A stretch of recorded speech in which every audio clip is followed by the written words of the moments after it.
नमस्कार दोस्तों, मैं जागरण सिंह एक बार फिर हाजिर हूँ डीएपी के नए प्रयोग के वीडियो के साथ। तो दोस्तों, आज के वीडियो में ये बताएंगे कि डीएपी का प्रयोग कैसे किया जाए जिससे ये हमारी फसलों को अच्छे से ग्रो करें और जल्दी से ग्रो करें।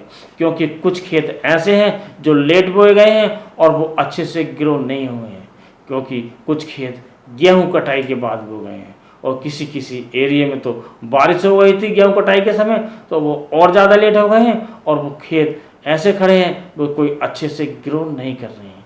और दूसरी जो समस्या है वो उन खेतों की है जिन खेतों में पेड़ी गन्ना खड़ा है और उनको फास्फेटिक खादों की आवश्यकता है, डीएपी की आवश्यकता है, एनपीके की आवश्यकता है, लेकिन हमारे किसान उस डीएपी को ऊपर से बिखेर देते हैं, लेकिन जो पत्ती पड़ी होती है, सूखी पत्ती नीचे जो बिछी होती है, उस पर डीएपी के दाने रुक जाते हैं और वो ज़मीन पर नहीं पहुंच पाते हैं और वो अच्छे से असर नहीं कर पाते हैं, जिसके कारण जो डीएपी का जो पैसा जाता है वो बेकार जाता है और हमारी फसल अच्छे से ग्रो नहीं करती है। तो दोस्तों, सबसे पहले बात करते हैं पौधा गन्ना की।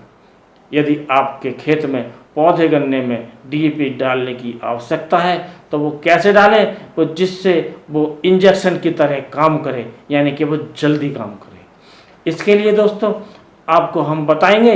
इससे पहले आपको बताते हैं, जब जो हमारे खेत ऐसे हैं जो पेड़ी गन्ने के हैं जिसमें पत्ती बिछी हुई है, जैसे हमने बताया, तो इन दोनों के लिए बताएंगे। तो पहले जो पौधा गन्ना है उसके बारे में बात करते हैं। जो अच्छे से ग्रो नहीं कर रहा है तो आपको जो डीएपी डालनी है, चाहे आपको 45 किलोग्राम डालनी है, चाहे 50 किलोग्राम डालनी है, तो आप उसको लेकर आप एक बर्तन में उस डीएपी को लौट दें और फिर उसमें पानी भर दें और उसको एक दिन एक रात यानी करीब 20-25 घंटे उसको ऐसे रहने दें और ये देखते रहें कि उसमें पानी जो है ऊपर तक रहे, यानी कि जो डीएपी होती है उसके ऊपर पानी रहे और उसको हिलाना डुलाना नहीं है। लेकिन 20 घंटे बाद करीब उसको डंडे से अच्छी तरह घोल दें और डीएपी का ये गाढ़ा घोल आपका बनकर तैयार हो जाएगा और आपके लिए प्रयोग के लिए इसे तैयार है। और इस प्रयोग के लिए आपको हम तरीका बताते हैं। इस गाढ़े घोल को आप सूखे रेत या सूखी मिट्टी से हमारा मतलब है बारीक धूल से, सूखी धूल बिल्कुल बारीक होनी चाहिए, या आपका जो बालू रेता होता है उसमें आप मिलाएं और इस प्रकार मिलाएं, अच्छी तरह मिल जाए, जो पूरी तरह से वो सूख जाए। यदि हल्की फुल्की गीली रह जाए तो उसमें थोड़ा और बालू मिला लें और मिट्टी मिला लें और ये बिल्कुल एक सार जब ये मिल जाए तब इसको आप सिंचाई करके खेत में उसके बाद बिखेर दें। इससे आपके जो खेत में ये अच्छे से फैल जाएगा और हमारा जो गन्ना है अच्छे से ग्रो करने लगता है। क्योंकि दोस्तों, ये जो काम करेगा ये इंजेक्शन की तरह काम करेगा, जल्दी काम करेगा, क्योंकि बहुत सा समय तो घुलने में लग जाता है। और दोस्तों, इसी प्रकार जो पेड़ी गन्ना होता है जब हम उसको बिखेर देते हैं तो पत्ती की ओर पहुँच जाता है, जिसके कारण वो हमारे ज़मीन में नहीं पहुँच पाता और हमारे पेड़ पौधों की जड़ें उन्हें नहीं ले पाती और हमारी जो गन्ने की फसल है अच्छे से ग्रो नहीं हो पाती।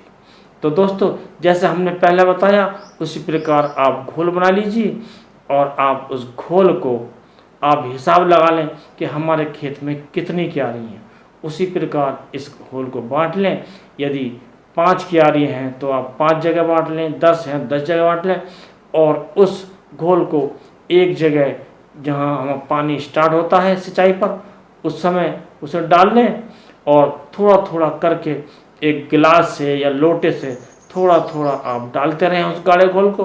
वो पूरे खेत में फैल जाएगा, यानी कि पत्ती के नीचे यानी कि मिट्टी पर फैल जाएगा और हमारे पौधों की जो जड़ें हैं वो अच्छे से उसको लेंगी और अच्छे से हमारे पौधे विकास करेंगे और हमारी फसल हरी भरी हो जाएगी। और दोस्तों, ये बहुत तेज़ी से काम करेगा, यानी कि एक तरह से इंजेक्शन की तरह काम करेगा। इस प्रकार यदि आप प्रयोग करते हैं तो ये अच्छा प्रयोग है। और दोस्तों, इस प्रयोग को आप इस प्रकार भी कर सकते हैं कि आप जो आपकी जो पेड़ी गन्ना है जिसमें पत्ती पड़ी हुई है उसे पूरी तरह आप पानी से भर लें, यानी कि सिंचाई कर लें और काफ़ी ऊंचा जब पानी हो जाए आप उसको बिखेर कर अपनी पूर्ति कर सकते हैं, जिससे वो पानी के द्वारा नीचे बैठ जाएगा और आपके जो जड़ें हैं पौधे की वो इसको लेना शुरू कर देंगे और हमारे पौधे अच्छे से विकास करने लगेंगे। तो इस प्रकार आप डीएपी के इस नए प्रयोग को कर सकते हैं और अपनी फसलों का अच्छे से विकास कर सकते हैं, ज़्यादा पैदावार ले सकते हैं। और दोस्तों, यदि आपको वीडियो पसंद आया हो तो वीडियो को लाइक कीजिए और चैनल पर बने रहने के लिए चैनल को सब्सक्राइब कर लें।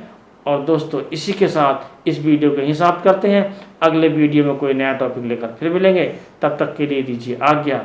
नमस्कार।